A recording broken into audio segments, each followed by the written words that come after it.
Messieurs, dames, bonjour. Aujourd'hui, on se retrouve pour une nouvelle vidéo sur le résumé de l'étape 4. Cette étape qui, vous verrez, une échappée qui ira jusqu'au bout et un summum. Allez, c'est parti, je vous laisse regarder.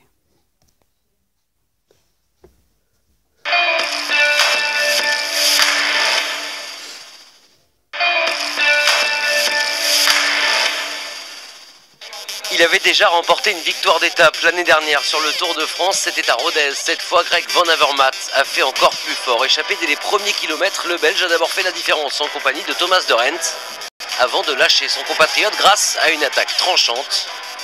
Le coureur de la BMC finit l'étape en solitaire et fait en plus coup double, puisque ce jeudi, il portera pour la première fois de sa carrière maillot jaune.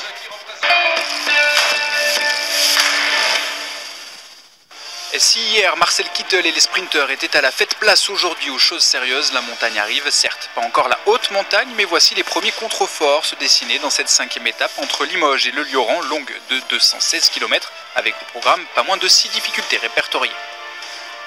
Le Tour de France change de physionomie et les sprinteurs placent désormais une autre catégorie de coureurs, les punchers grimpeurs. Très tôt, les hommes vont prendre les devants, un écart qui va rapidement passer la barre. Désolé pour ce petit Thomas de Gendt, Andrej Grivko et Greg Van Avermaet pour s'isoler en tête de course.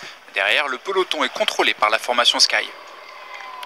Les trois fuyards s'entendent bien et collaborent, et au sprint intermédiaire de Mauriac, 14 minutes séparent les hommes de tête du peloton. Cela fleure la victoire d'étape. Au sommet du col de Néron, tout va toujours aussi bien pour les trois hommes. Thomas de Gendt continue de prendre des points pour le classement de la montagne. Derrière, dans le peloton, sous l'impulsion de la formation Movistar, on décide de hausser l'allure. Le col du Pas de Pérol, première vraie difficulté de ce Tour de France, va faire l'écrémage à l'avant comme dans le peloton. Andrej Grivko ne parvient pas à suivre ses deux compagnons d'échappée, quand dans le même temps Peter Sagan est comme arrêté sur le bord de la route. Le maillot jaune ne peut suivre le rythme infernal de la Movistar, au même titre que Vincenzo Nibali, le dernier vainqueur du Tour d'Italie. Dans l'ascension suivante, celle du Pertus, Greg Van Avermaet attaque et dépose Thomas de Gendt pour s'en aller seul en espérant faire coup double. Étape plus maillot jaune pour le Belge de la BMC.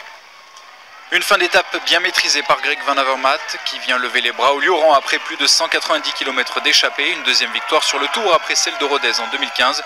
Une double satisfaction car jeudi le Belge s'élancera en jaune au départ d'Arpajon-sur-Cère.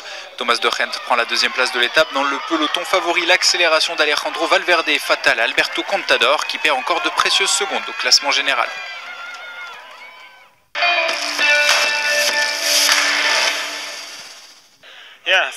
Ouais, je me sentais bien.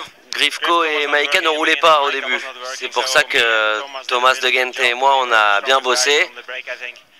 Je pense que nous étions les plus costauds de l'échappée. On a durci la course, on a accru notre avance et on a vu que le peloton ne revenait pas dans la montée raide. Je me sentais vraiment bien et du coup je suis parti en solo car je pouvais tenir jusqu'au bout.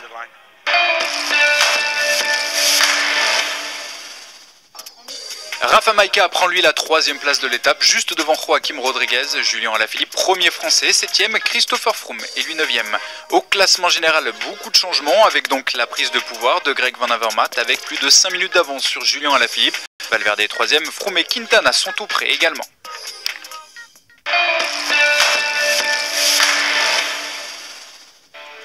La 6e étape du Tour met le cap sur le sud, Arpajon-sur-Cère, direction Montauban et les routes surchauffées du Tarn-et-Garonne. 190 km à avaler, quelques difficultés en milieu de parcours, peut-être une journée pour baroudeur.